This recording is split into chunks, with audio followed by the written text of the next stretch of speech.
चले साथ साथ तो वो ही कुछ और रास्ता, हम चले साथ साथ तो वो ही कुछ और दास्तां, हर घड़ी दिल तलाशता देता धड़कन का वास्ता, हम चले हम चले हम चले हम चले हम चले हम चले हाँ हम चले हम चले।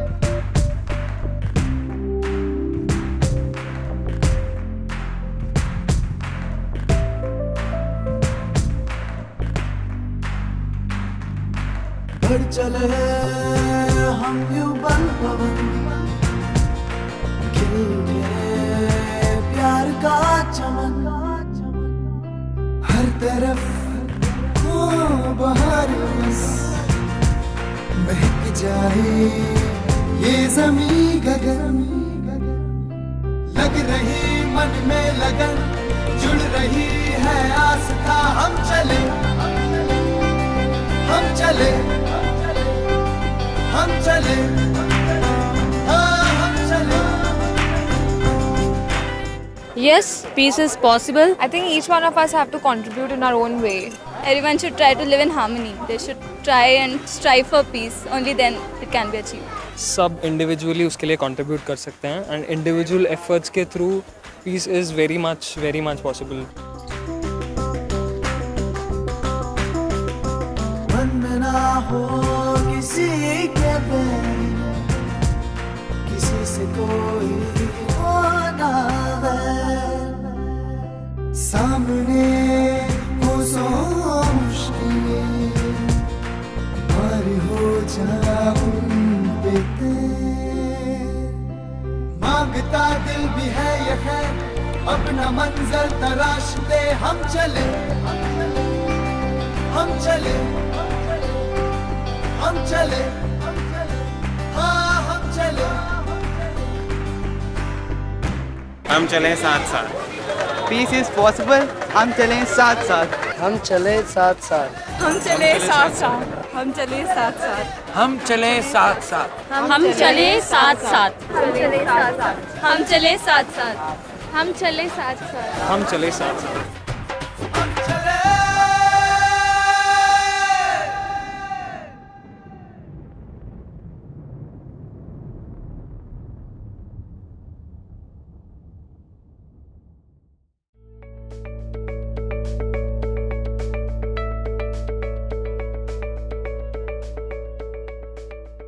What does the word success mean to you? Anybody? Is it fame? Yes. Fulfillment of achievements. How do we define achievements? Something which we desire. That's really a good point. So I always had this question that what is success? How do we define success? Is it the fame, wealth, or the social status which we have? So what my grandfather used to tell me was that successful life is the one that comes through the understanding and pursuing your own faiths.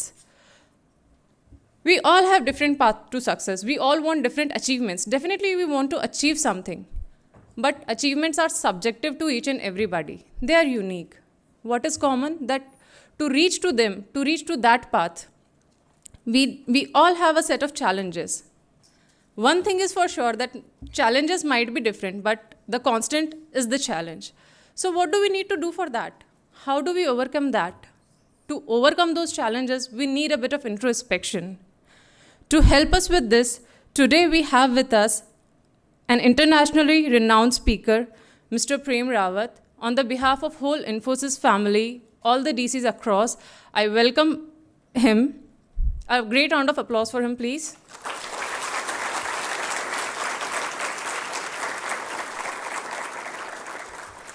He has received honorary title of Ambassador of Peace. He is one of the 4 people to receive the prestigious Asia Pacific Brand Laureate Lifetime Achievement Award. And he also started the Prem Rawat Foundation. Over the past 50 decades, he has spread his word across the whole globe, from universities to parliaments to the jails, everywhere. I welcome him, and without taking much of our time, everybody's time, I would invite him to enlighten us with his words of wisdom on the business of life.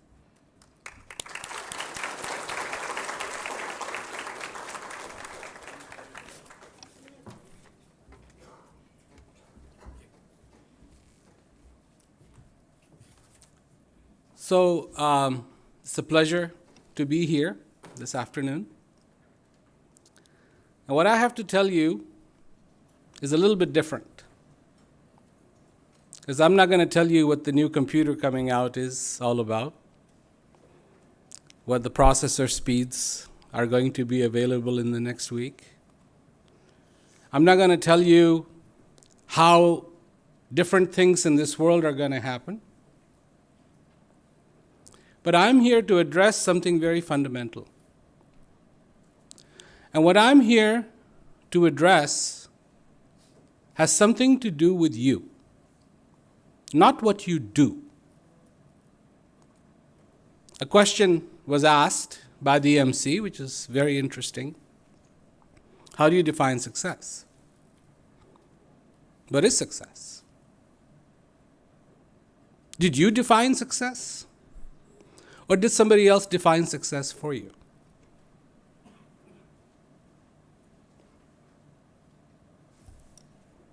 Did you define success?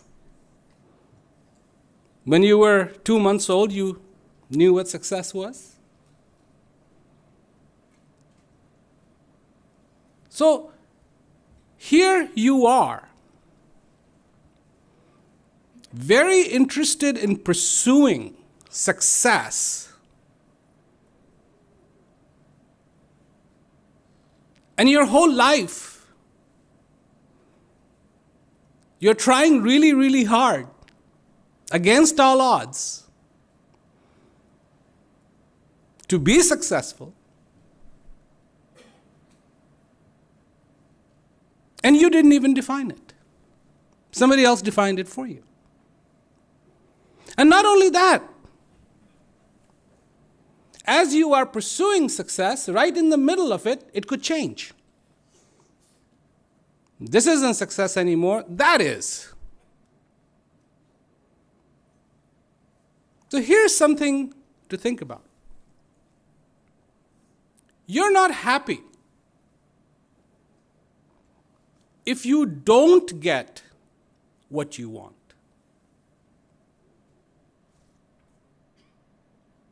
And you're not happy if you get what you don't want.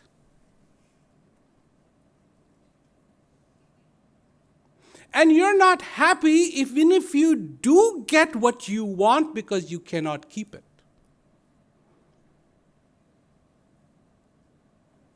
So this is the dilemma that you actually live in. You're not happy if you don't get what you want.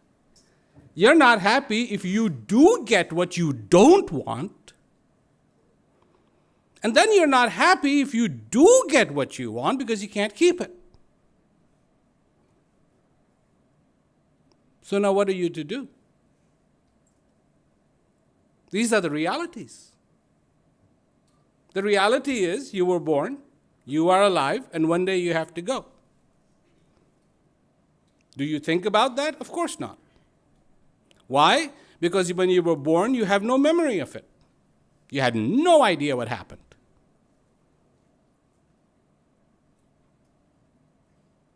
Anywhere around 18 months onwards, you started to accrue a memory. Maybe you are smarter than the average bear and you started a little earlier. But you have no idea. So that's out of your mind. Now you're alive. And what is your life about?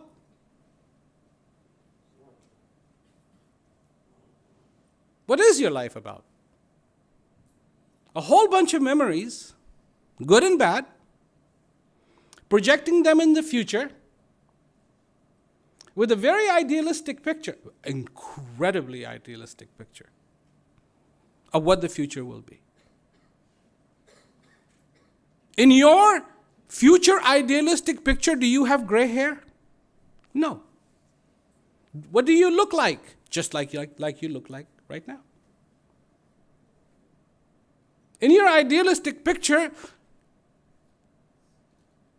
you may even be living in a house that you saw in a movie. And you decided, yes, that's what I want. So now the quandary is, what is success? Who are you? And what do you really want? I'm not here to talk about religion. I don't talk about religion. I'm not a religious leader. So what do I propose to people? One, know yourself. Know what your strengths are. Know what your weaknesses are. And people go, I've heard this before. Know thyself. Yeah, Socrates said that before me. But what does it mean to know yourself? How many of you know you get angry? How many of you know you get angry?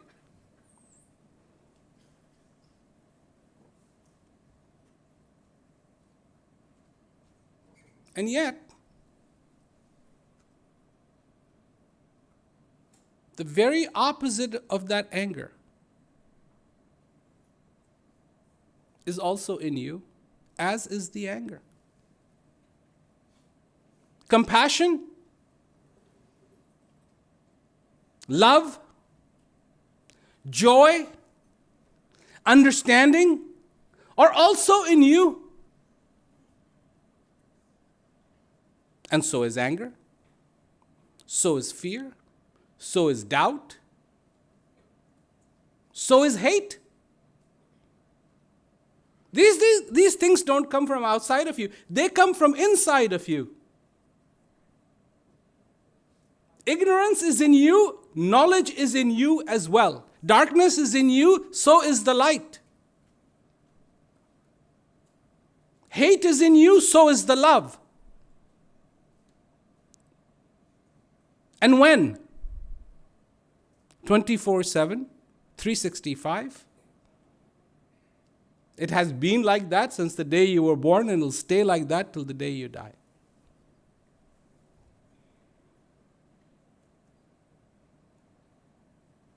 You hate anger. I know you hate anger. Because when somebody is angry at you, you don't get excited. You don't go, thank you. I love this. No, in fact, if you were being monitored, your blood pressure is climbing, you're probably starting to sweat, and you're hating that other person who is getting angry at you.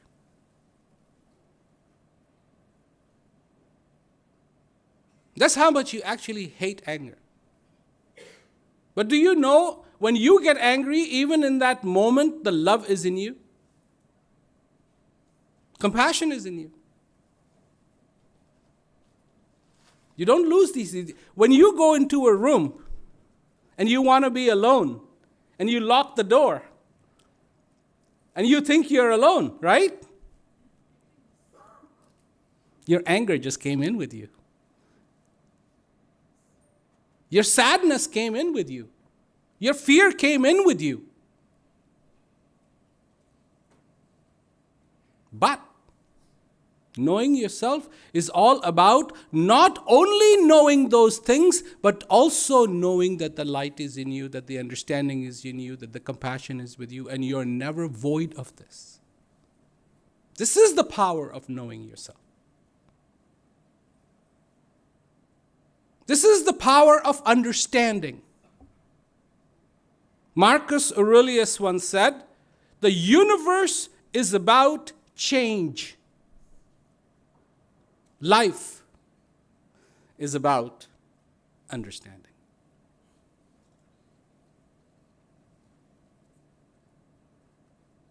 Do you understand you? So this is one thing that I talk about. Second thing is the gratitude that you need to have in your life. But how can you have gratitude if you don't know what you have?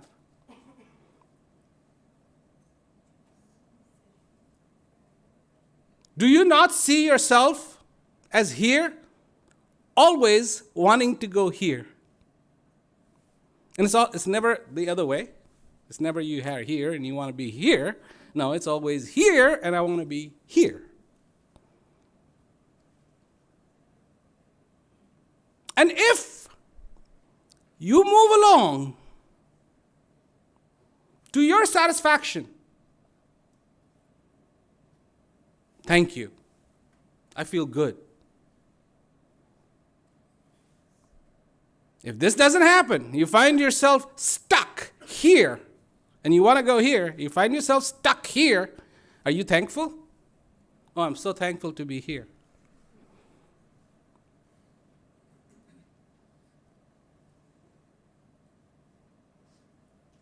What is the best thing that happens to you every day? Life. What is the best thing that happens to you every moment? This breath comes into you.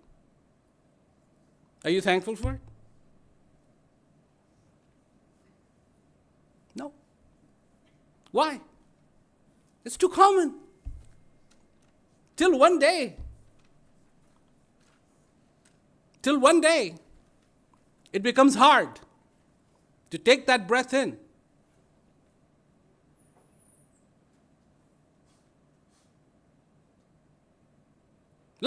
Let me tell you something. Again, I'm here to jog this, to make you understand a little bit. If I can help with that, that's what I do. Give you a new perspective, something to think about. Do you know how your life began?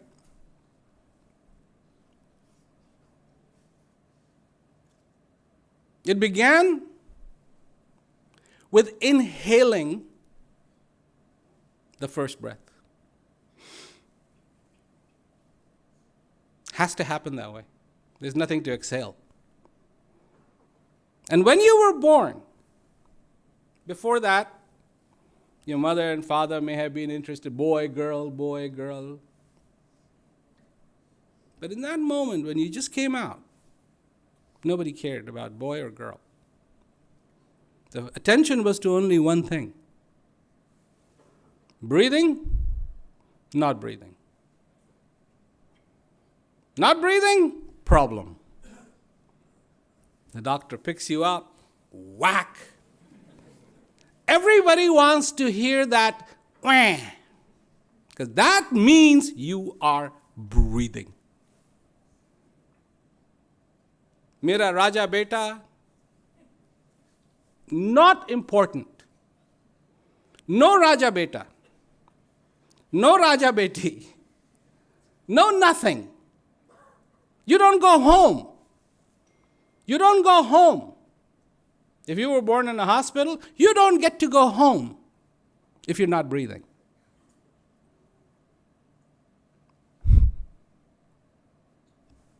That's how powerful that breath is. And it comes and it goes, and it comes and it goes, and it comes and it goes, and it comes and it goes, and God knows how many times it comes and goes and comes and goes. There's averages, but you don't think about it. Success, failure. Failure happens, and it's terrible, isn't it? The first day you came for your interview to the Infosys system,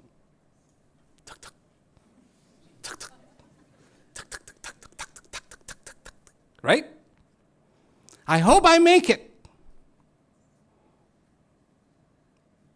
And let's face it, being Indian, got to go to a temple.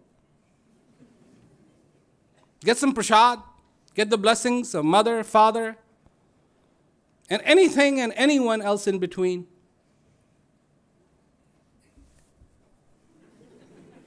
You probably never prayed so hard. Please, please, please, please, please, please, please, please, please, please, please.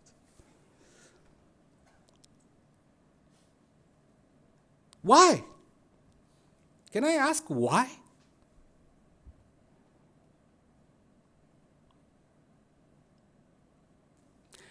It's because here there was a distinct possibility you may not get the job. You may not get the entrance. Mathematically looking at it, you had a 50-50 chance. 50 chance get it, 50% don't get it. So 50% happiness, 50% sadness means neutral. But no. No. Success mattered so much that even the thought of not succeeding had you in knots.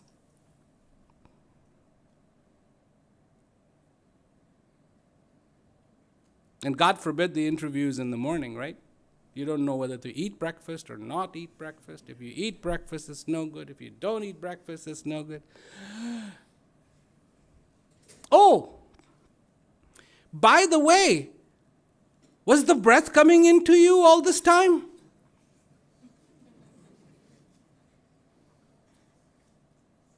Of course.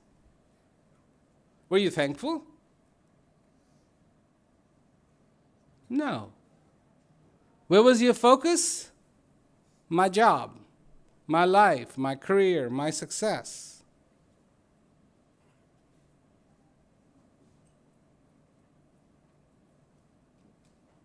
And what I mean by gratitude is for those simplest things in your life that matter the most.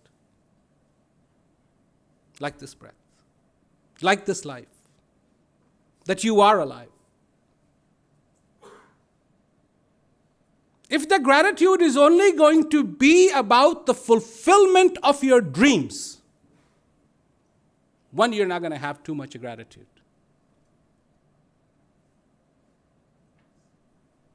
This world operates on those principles. When you didn't have a car, you were happy with a motorcycle. Or maybe even a bicycle. When you had the bicycle, you wanted the motorcycle. When you had the motorcycle, you wanted the car. When you had the car, you wanted the bigger car. And when you had the bigger car, you wanted even a bigger car. When you didn't have a house, a room sufficed. When you got the room, you wanted a better apartment. From that apartment, you wanted a house. And then it's a matter of a bigger house, and a bigger house, and a bigger house, and a bigger house. Do you realize that 80% of the wealth in this world is owned by 1% of the people?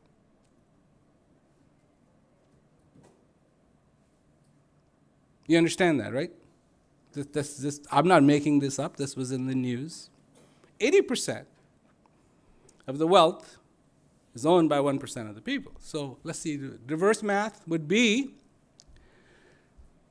that 99% of the people have access to 20% of the wealth.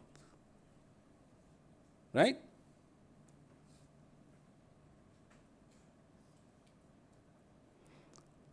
That 1% of the people, you think they're satisfied with their 80%? They come to office every day. They want their empire to be much bigger than it is.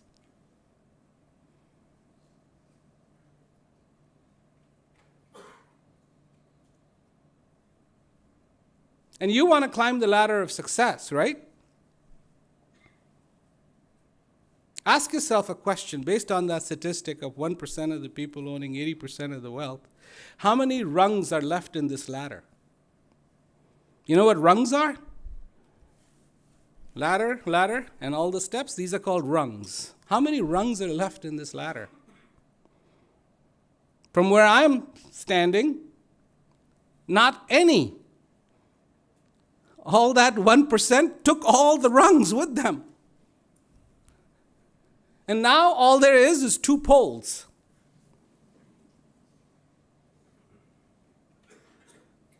You're going to climb the 2 poles.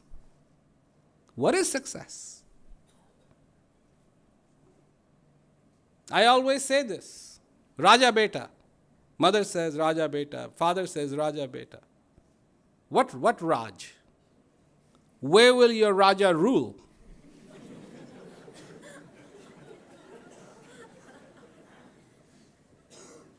Nowhere to rule. Forget about the Raja beta. Settle with an employed beta, employed beti.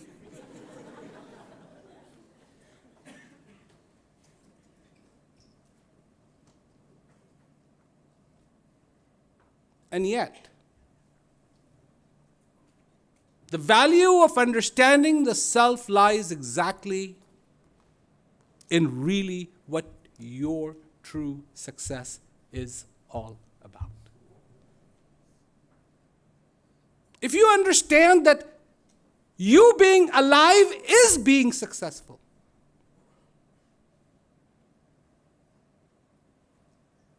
it will actually prepare you to do your job better.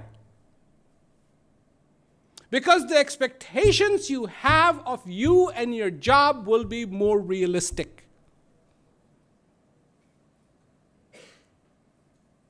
It doesn't become a do or die, but it becomes a question of sincere effort. And only when you begin to understand these things can you then be thankful and you can have gratitude. The other thing that I talk about, the third thing that I talk about, is the noise. It was the noise in your head that when you started the interview that was killing you. I might fail, I might fail, I might fail, I might fail, I might not succeed. Oh my God, I'm going to get fired, I'm going to get fired, I'm going to get fired. When the noise is outside, you can put in earplugs, right? But when the noise is between your ears, what earplugs do you use? And what happens? This noise is killing the world. It's killing the world. And it's going on, and nobody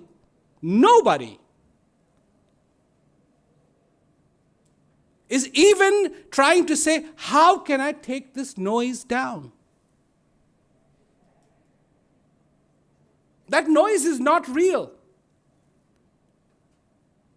What is real is the coming and going of this breath. What is real is your life. What is real is about you.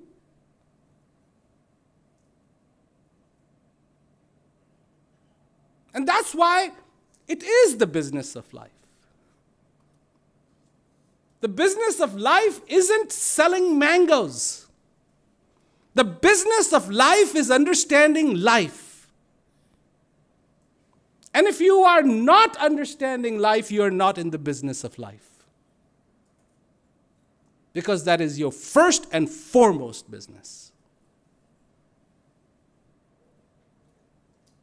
The last thing that I talk about is fail and failure. If you know the difference between fail and failure. You can fail, but never accept failure. What can this do for you? Remember when you started to learn how to walk?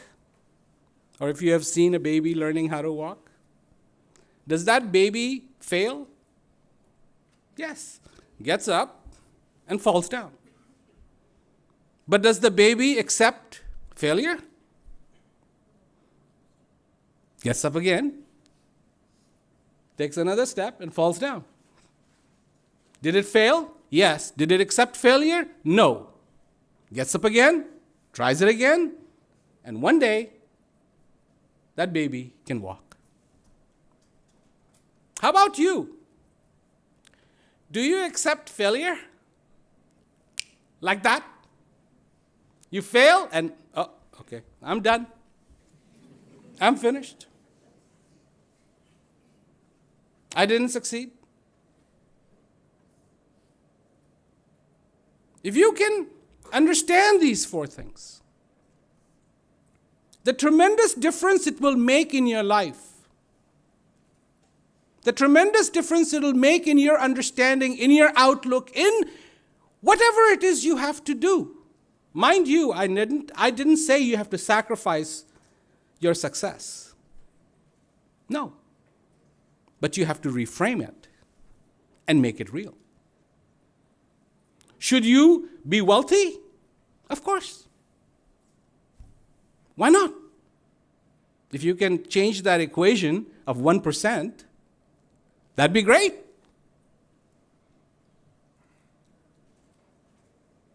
You see, this is the thing. I talk about peace, I talk about the business of life, and I'm not asking anybody to sacrifice anything. Do you need to sacrifice your religion? No. Do you need to sacrifice your ambitions? No. Because regardless of your ambitions, regardless of what is going on, you are who you are.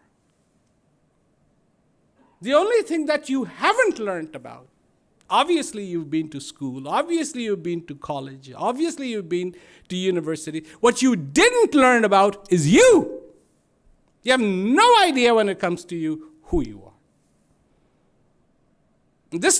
This problem started a long time ago, all the way dating back to the time of Socrates, because what is his solution to some of the problems? Know thyself. And we're still facing the problem. People get lost. People go, oh my God.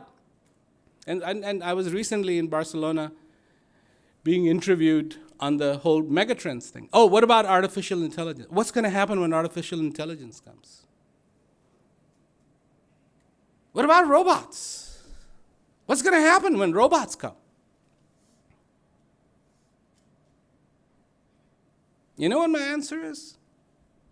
You will still be you. With all the artificial intelligence in the world, when you cut your finger, it'll still bleed and it'll still hurt. You will still be you. Human beings will still be human beings.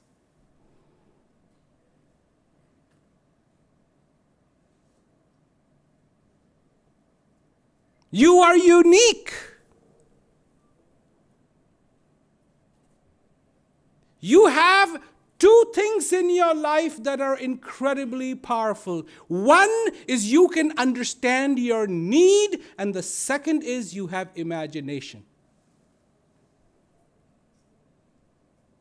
And when the need and imagination come together, miracles happen. Technology?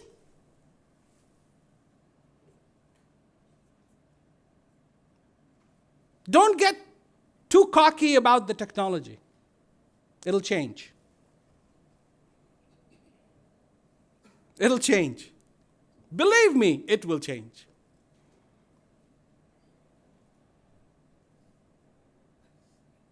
When I first started flying across the Atlantic Ocean, it was quite a trip. Every 2 minutes, 5 minutes, 6 minutes, you had to talk to somebody. And you had to use high-frequency radios because you were out in the middle of the Atlantic Ocean. As a pilot, you had to navigate. You had to check, double-check, quadruple-check, because getting lost in the Atlantic Ocean was not fun. 1 minute you're nice and dry, and the next minute you're swimming. It's not fun. Now, and I saw the whole technology change where it came across the Atlantic Ocean, didn't talk to anybody. Just messages, almost like SMS being sent to the controller and back. And that was it. GPS taking care of your position.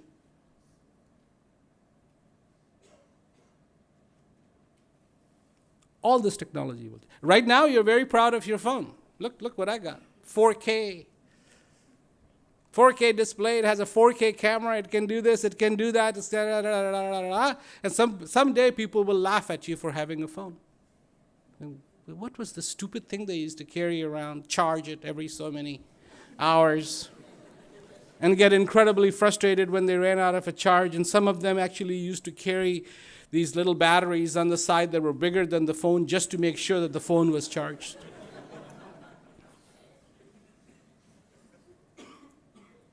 Of course it'll happen. Why shouldn't the focus be on the human? Not what the human can accomplish. Why shouldn't the focus begin with you in your life rather than of all the things you are capable of? So remember, I was telling you your life began with the first breath coming in? You think it's some accident? The last moment of your life will be defined by the breath coming out. Not in, out.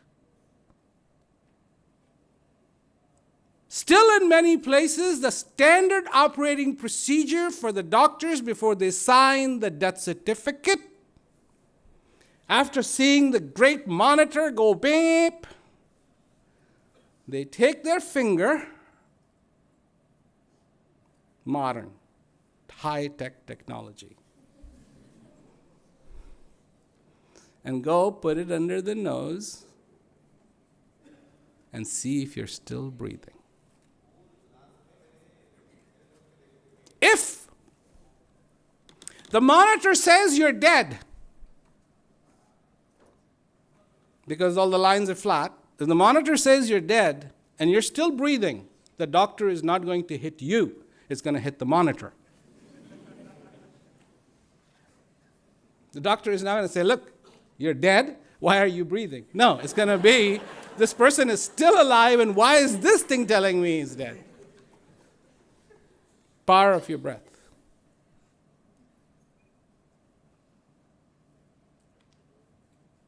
Now, of course, being here, you would like me to give you a quick solution to your problems. Right? That's really interesting.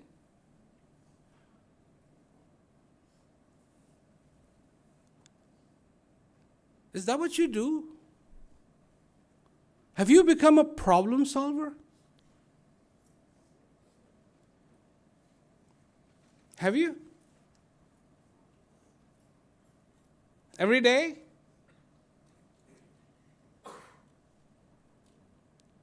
Have you become just a problem solver? Solve my problem? Oh, you know that personality that's kind of everywhere in this world called God?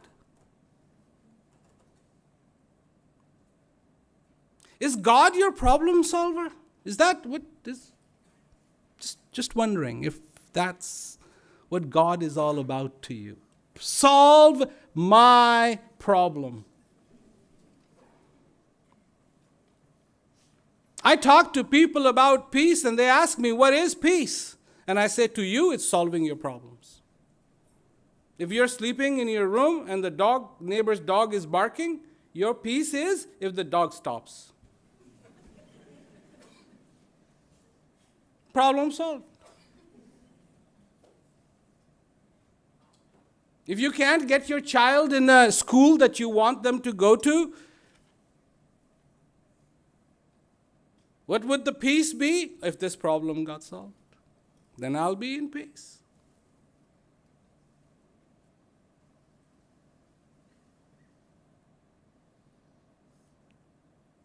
Are you going to be solving problems for the rest of your life?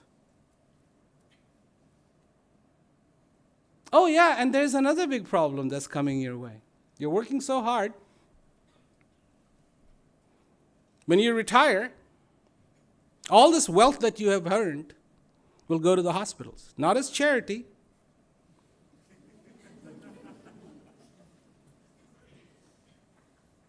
But you would have burnt yourself out. And the doctors will be happy to take all your money and tell you everything that's wrong with you. It's really interesting. People want fame.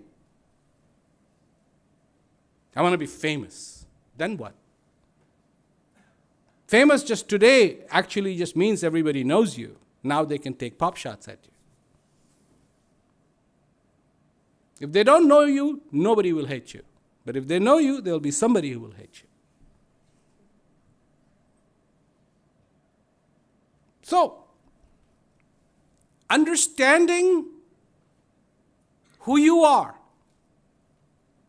understanding this opportunity, understanding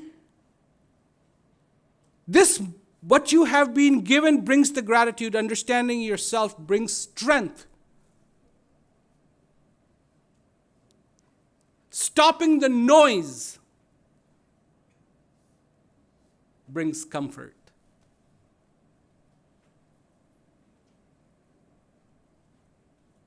And being able to fail but not accept failure makes you a super being that you really are. Because then there is no doors that you can open, no walls that you cannot climb over.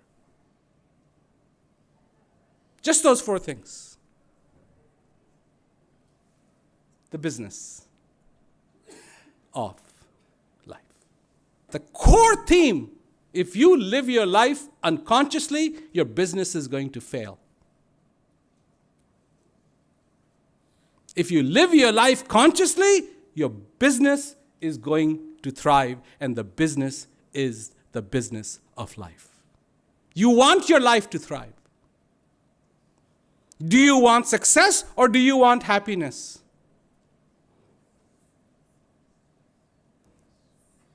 You see, you know why you cannot unanimously answer me that? Because happiness is what you want. This is what you defined as success for yourself. But success is not what you defined. Other people defined it. But you as a human being, you know what success is, and success is being happy. Being in peace, being in joy. And that to me, my friends, is the business of life. A lot of people say to me, oh, you just talked, you didn't give me anything. Well, let me tell you what I just gave you. What I just gave you is a key to open any lock that you come across that you want to unlock. That's what I just gave you. I gave you another way of thinking. Whether you take it or not is up to you. I'm here. I've been speaking about this since I was 4 years old. And I talk about peace, I talk about the business of life, I talk about understanding, and most importantly, I see that in this world that is incredibly fascinated with technology, incredibly fascinated with technology,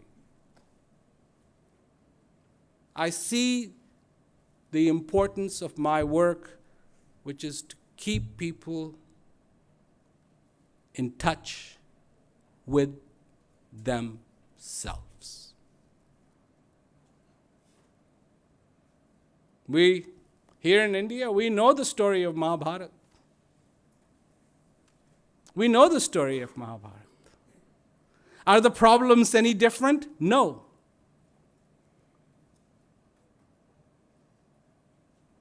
No. Did the technology exist? Some people say it did, some people say it didn't. It's arguable. But whatever. Somebody comes up with a wheel and it's like, look what I just invented. Somebody comes up with this, look what I invented. Everybody is caught up in social media, right? The acceptance from other people is so important that rejection by them is enough to take these people and have them commit suicide. How can this be? Because they don't know themselves. That's why they have to look at their identity from other people other than them. Today I was reading in the news, and it's like, give me a second chance. We'll fix the problems. Really? How are you going to fix a problem that never was?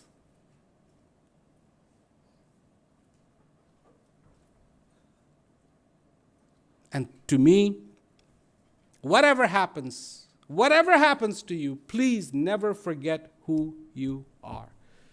You are more than the sum of your problems.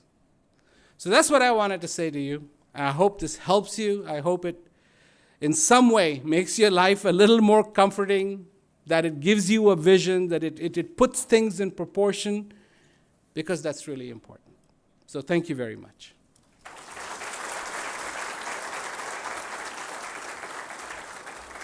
So we are open for question answers. Audiences, please shoot out with all your questions, all your doubts, anything. When our basic needs are fulfilled, then there are wants only which keeps us motivated. There are wants only which makes us ambitious. Okay, we create dream. So if everybody is content with whatever they have or they achieved, then there will be no progress or no achievements in the world. Really? So these two things, being content with what we have and being ambitious to get what we want, these are two opposite things. So what we should aim for? Being content or being ambitious? Well, let's see. You have drawn a wall between contentment and ambition because you think that once you are content, there will be no more ambition. Why do you think that? So if I believe that I have achieved whatever I had wished for in my life, I will not make any effort in achieving some extra things. I will be content. Really? And if I am more ambitious, then it will create some unrest in the life. I'll be struggling to get those things. I will not be content with whatever I have. I'll be struggling to get those new things which I want. A bigger car, a bigger house, or whatever. Because I'm not content with what I have. So these are two extra things which I believe. Okay, I definitely understand where you're coming from. But I think you're misrepresenting contentment and you're misrepresenting ambition. I have a grandson. He's about 18 months old. He's very ambitious. I see him. He's very ambitious. He's got clear targets. He sees me, and I have to hold him. He comes up to my leg, stands up, and he looks up like, up I go. This is his commandment. I see the life of Buddha. He was a prince. He got enlightenment, and he became really ambitious. He wanted to take the peace and spread the message to all the places. And he had just found contentment. We think that if we get contentment, we'll become a vegetable. We will have no more ambition. This is not true. Today, we look at SMS. We go, wow, what a technology, right? I can just let somebody know what I want, and done, right? SMS started a long time ago. SMS started when they started using pigeons to take messages. You couldn't put a whole sheet on a pigeon's head. So they used to take a little message and tie it around the pigeon, and it had to be short and sweet. SMS, short messaging system, except a pigeon was involved instead of a phone. You see, all this technology that we are talking about has already existed in some idea a long time ago. Communication, to be able to communicate. In fact, I was reading a book that was incredibly interesting. You know what we are trying to do through our technology? Play God.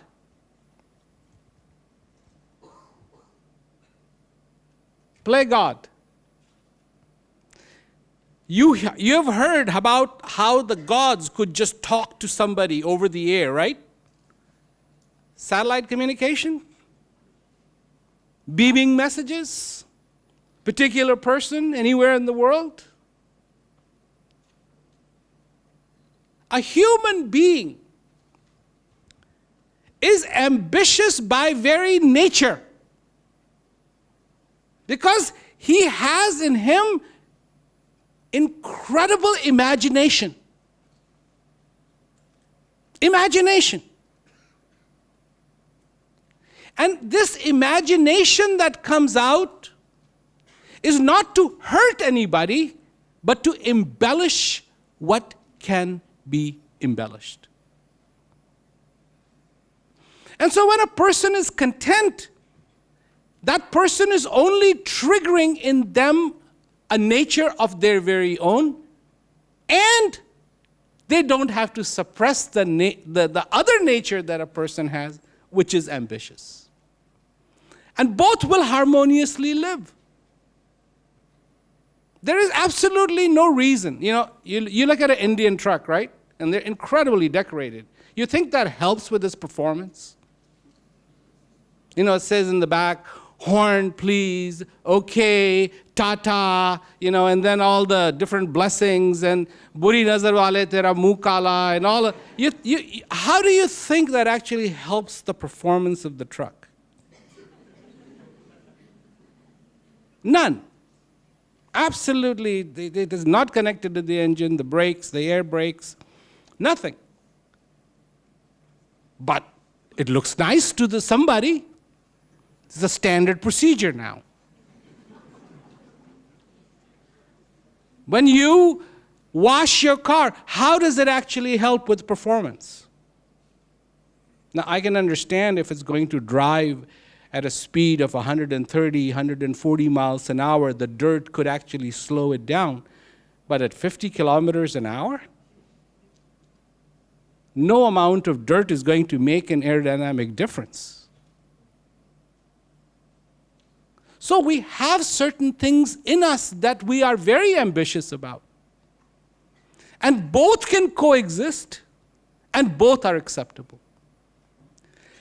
But where the contentment of a person starts to go to such a place that it steals from them the possibility of improvement, not only for themselves but for mankind, then that's wrong. Or where the ambition goes so far that it starts to hurt the mankind, then that's not acceptable either. So it's really a matter of balance. But you will never be able to understand what that point is until you know yourself.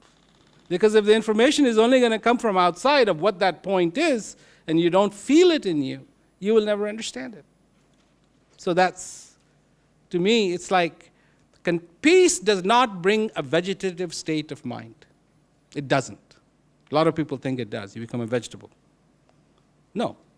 You become a human being, and a human being is naturally very curious. Very curious. Even when we were paleo people, I am sure we tried to put different foods together to see if it tasted better. That's ambition. You see, that's ambition.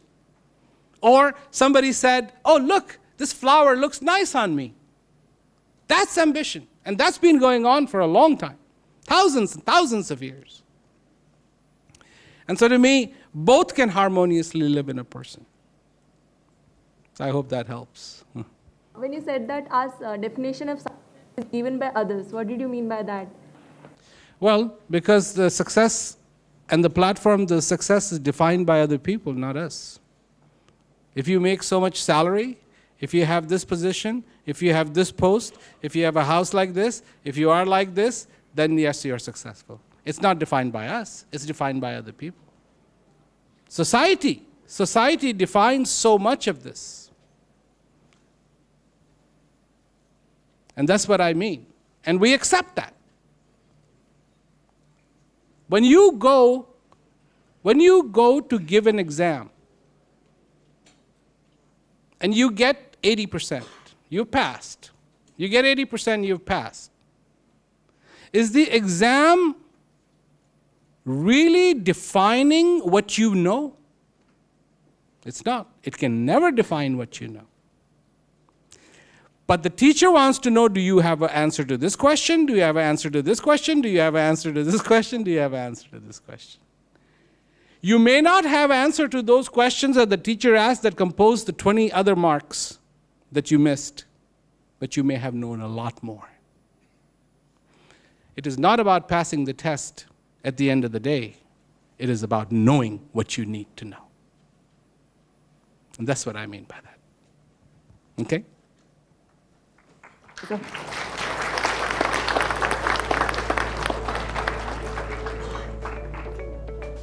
Thank you so much, sir, for this really insightful session. I hope we all have some insights to take along with us and inculcate in our lives.